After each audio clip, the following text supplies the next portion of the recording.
Florian Philippot est en direct avec nous sur BFM TV. Florian Philippot, vice-président du Front National. Merci d'accepter de répondre à nos questions. 24 policiers supplémentaires, police judiciaire pour Marseille, une compagnie de sécurité supplémentaire. La réponse est-elle à la hauteur des enjeux, Florian Philippot? Oui, bonsoir. Bien, malheureusement, non, parce que c'est vrai que Jean-Marc Ayrault a dit dans cette conférence de presse vouloir secouer le cocotier. Il prend surtout les Français pour des poires parce qu'il vient nous refaire exactement les mêmes annonces, les mêmes promesses qu'il y a quasiment un an. Vous le disiez, c'était effectivement le 6 septembre 2012.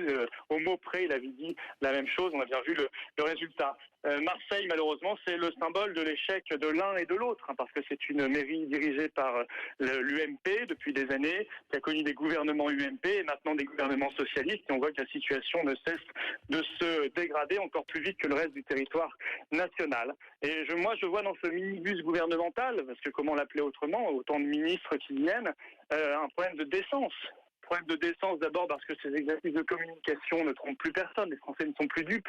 Ils en ont soupé depuis des années et des années sous tous les gouvernements, et voyant que ça ne mène strictement à rien. Puis problème de décence parce qu'on règle aussi des comptes. On voit bien que Jean-Marc Ayrault est là surtout pour contrer l'offensive médiatique de Manuel Valls, que Mme Carlotti fait sa campagne municipale au passage, etc.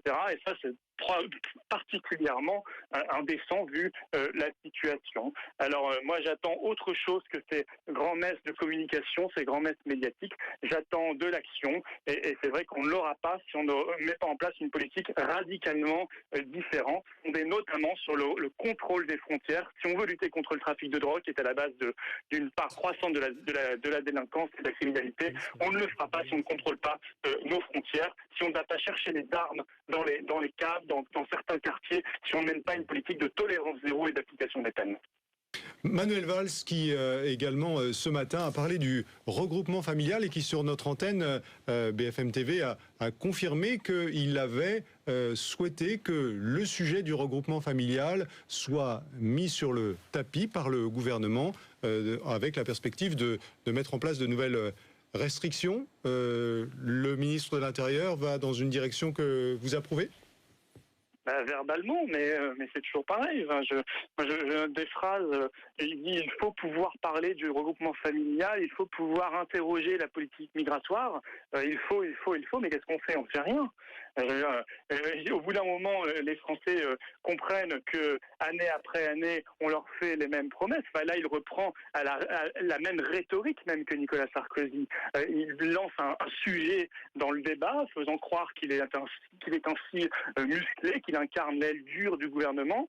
Et puis il n'y a rien, puis rien ne suit, parce que je n'imagine pas une seule seconde que ce gouvernement, pas plus que le précédent, ne remettra en cause le regroupement familial. Or, les Français veulent la fin du regroupement familial. Les Français veulent la fin de l'immigration légale et la lutte contre l'immigration clandestine. Ils considèrent que régularité de 30 000 clandestins par an, c'est de la folie, comme on le faisait sous Nicolas Sarkozy, comme on continue de le faire sous François Hollande et Manuel Valls.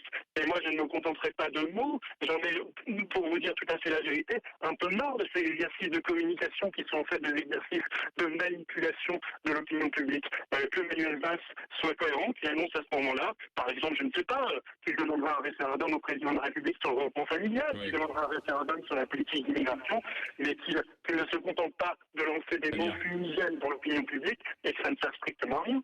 Merci Florian Philippot, vice-président du Front National en direct sur BFM TV.